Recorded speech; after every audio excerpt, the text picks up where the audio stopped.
Greetings, my name is Tim Johnson. This is Recovery, Strength, Hope and Courage. This is the first of 3 videos I'm going to try and make this week about alcohol and opiate withdrawal. They're in 3 stages. This one today is about the planning and preparation to get through opiate withdrawal and alcohol withdrawal. And the second one is going to be about the withdrawal itself, that period, and actually getting through that and detoxing and getting rid of everything from your body, all that crap from your body. And the final video will be about the first 30 days and onwards in your recovery, which is probably the most difficult period, actually, that first 30 days, in getting through that and how to get through it mentally and physically. The first thing I will say before I start these videos is that I'm not a medical man or a doctor of any sort, and everything I tell you here I'm just passing on from my own experiences and everything I've learned along the way. And I've had a lot of experience, unfortunately, of opiate and alcohol withdrawal quite a lot of times, and that's nothing to be proud of. I'm not using that as something to be proud of. It's not.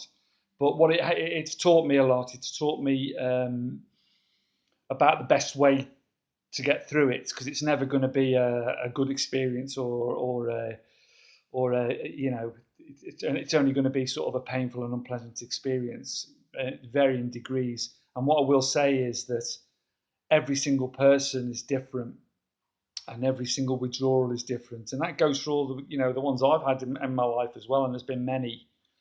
And alcohol and opiate withdrawal is slightly different as well, which I'll go into and I will explain that. But predominantly in this video, the preparation and the planning to get through withdrawal is the same, really, apart from 1 or 2 things which I'll point out in alcohol or opiate withdrawal, or withdrawal from anything, really, whatever it is. So yeah, basically, and I want to say also that making the decision to do this, if you're really struggling making that decision and you're going through hell and you don't feel not worthy because you can't do that yet, or you keep going back, or you can't get off, or you don't want to make the jump, don't feel that way. It's taken me till I'm 56 years old. I'm now 11 months clean from all mind-altering substances.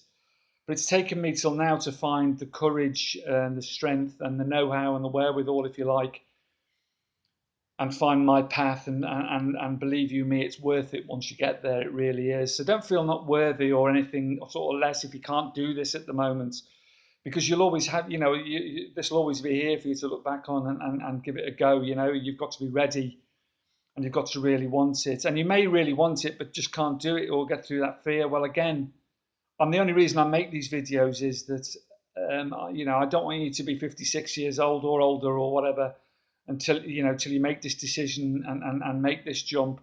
I want you to do it as soon as you can do it, and as soon as you feel able mentally, physically and spiritually to do it. But don't feel any less because you can't at the moment, because I couldn't for years and years and years. And it's taken me till now to build up the courage. But please don't let it take you that long. That's the point I'm trying to make here in my usual long-winded way. Also, please subscribe or like these videos, any videos that I make that you find useful, because the more people that subscribe and like them, the more people actually see them. And if they are helping anyone out there, and if they help one person, I'm delighted. Then the more that see them, the better, really. And I'm just trying to pass on experience here. I'm no preacher or anything else, but I just want you to. I've found a path now that's got me there, and maybe you can follow that path, or maybe you can't. It's up to you. But I'll pass it on now anyway. Motivation. Basically, you've got to make the decision to stop, haven't you? So the motivation and the reason that you want to stop have got to be extremely strong. And I'll just pass on my case. Yours might be totally different. First of all, it's got to be because of you. I mean, I was dying. I was vomiting blood and go to the toilet blood, and living in a dark room on my own, just drinking to stave off withdrawal and taking drugs to stave off withdrawal. So The decision was that I didn't want to die, and that decision revolved around my children, my 2 daughters and my wife. And I wanted to live for them, and I wanted to see I wanted them to sort of have some pride for me and to remember me as a sober and responsible individual, and caring individual. And I wanted to see grandchildren, and I wanted to see my daughters married, which is happening next year to my oldest daughter, which is great because the universe provides. But that's sort of come around, so that's brilliant. But that was my main motivation. So you've got to have a really strong motivation and reason, and around that, eventually, it might take you a long time to make that, but around that's going to come the decision to stop. And that decision, once you make it, you make it strong, and make a date and say, right, I'm going to stop then. And then it's all about planning and preparation, because you need to plan and prepare for this. Don't just jump into it with your eyes shut. And I'll try and help you with that. And you need to allow some time to plan. So a minimum of 7 days to plan. Get a notepad and jot these things down, just so that you don't forget anything. Not that it's majorly complicated, but just planning and preparation is really important. And you're also going to need to plan for the time that you're in withdrawal and detoxing. And that may mean taking 7 to 10 days or longer off work as a holiday, or you don't have to tell anyone why or what you're doing, at work I'm talking about. It might mean, if you're looking after children at home, a housewife or whatever, or a single father or whatever, it might mean getting someone, if you can, to look after your children for that period of time, and even and take them out of the way, even to their place. And it's going to involve you making sure you've got somewhere to do this that's private, if you want it to be private, that's quiet and peaceful, where you can not necessarily be on your own, but you're in a space, your own space. So you need to make sure you've got those 3 things before you start planning all this. And you've got to prepare for the hardest and most life-changing event of your life, because it will be. There's no doubt about it. It's a battle and a fight to get through this, and you need to prepare for it like it's a battle and a fight. And you're going to be digging in, and you're going to be getting all that willpower and motivation and determination and strength and courage. You're going to need that to get through this. But it's varying degrees, so don't let me frighten you off with that, because there's varying degrees of withdrawal. All depends on your usage, the length of time you've used, your size, your sex, many things, and you can look all this up. You can see for this for yourself.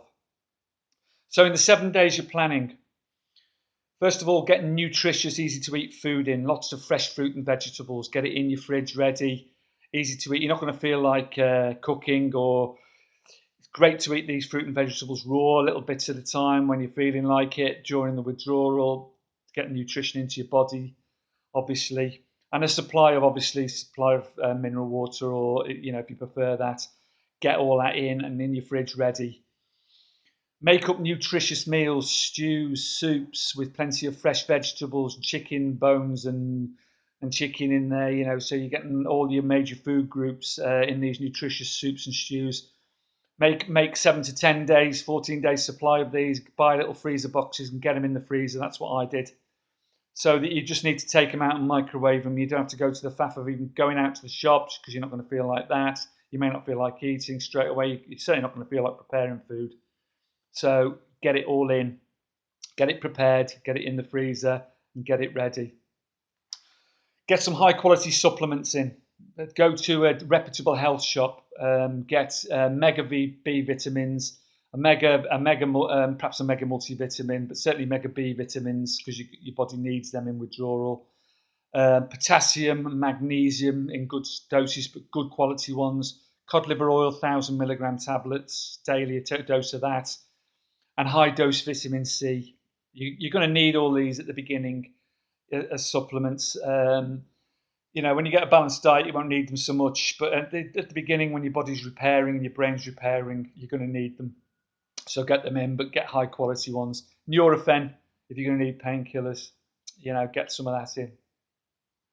Make sure you've got plenty of clean bedding. You're going to need to change the bed probably every day with the sweats and the smell of the shit coming out of your body. Loads of clean clothes, outfits, loose fitting, cool outfits, loads of clean clothes. Get all your washing and ironing done up to date. So changes of bedding, changes of clothes. You're not going to feel like doing anything like that, but you're also not going to feel like lying in your own sweat and shit. It makes you feel so much better to have a shower, constant showers during withdrawal, and get into clean bedding and clean clothes. Get loads of entertainment in, DVDs, films, books, things to read. Great books to get in, because to educate yourself, Alan Carr's The Easy Way to Control Alcohol, Jason Vale's book, Kick the Drink Easily. Get them in. They're all great things to read during that motivation videos. You've got YouTube, you've got all that sort of stuff you can look at during that. Make plenty of entertainment, things to keep you busy and keep your mind occupied, whatever that may be. You may have a hobby that you can start to take up again, or whatever. Try to get a support system around you, know you, family, friends. Give them your money to hold, your credit cards. Make sure they're easily contactable, there to support you, and you're making yourself accountable to them. It's great if you've got that support around you and they know what you're doing, and they're there if you need them. You never know what may happen. Educate yourself. Watch as much about withdrawal and that sort of stuff as you can, and getting through it. There's loads on the internet. Ryan Donnelly's channels, the Alcohol Mastery, Kevin O'Hara's channels. I can recommend those two. I looked at a lot of them.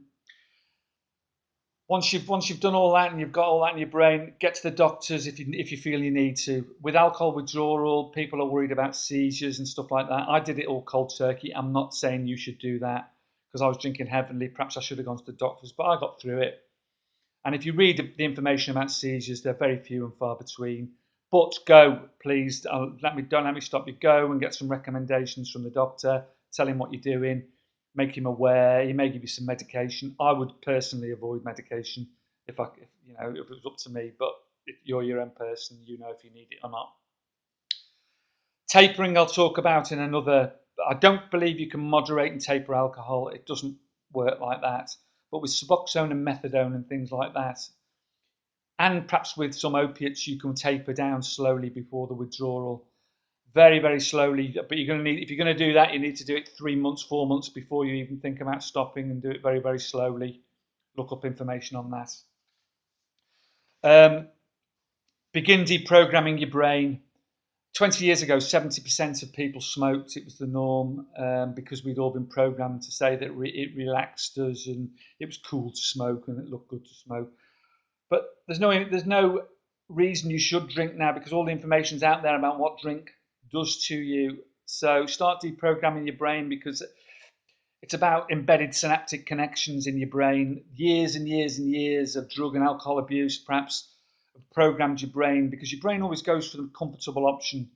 It always goes for it doesn't want to cause you pain or distress or discomfort or stress or anything like that. So it'll always go for the most comfortable option. You've got to watch that during withdrawal. So you need to start deprogramming it prior to withdrawal.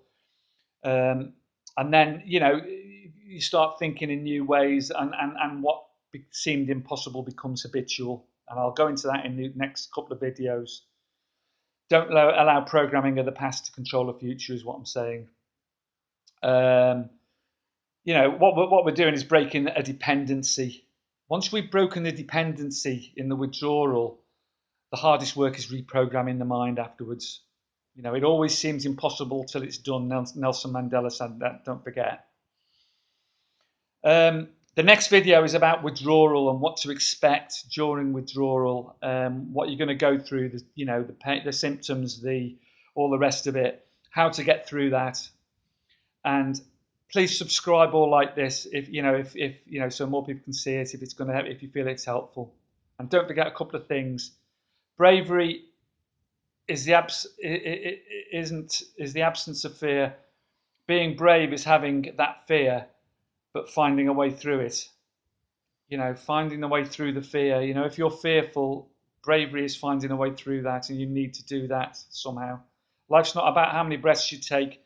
It's about the moments that take your breath away. Don't forget that. So seize the day. Carpe diem. I hope this has been helpful. Much love to you. See you next time. Bye bye.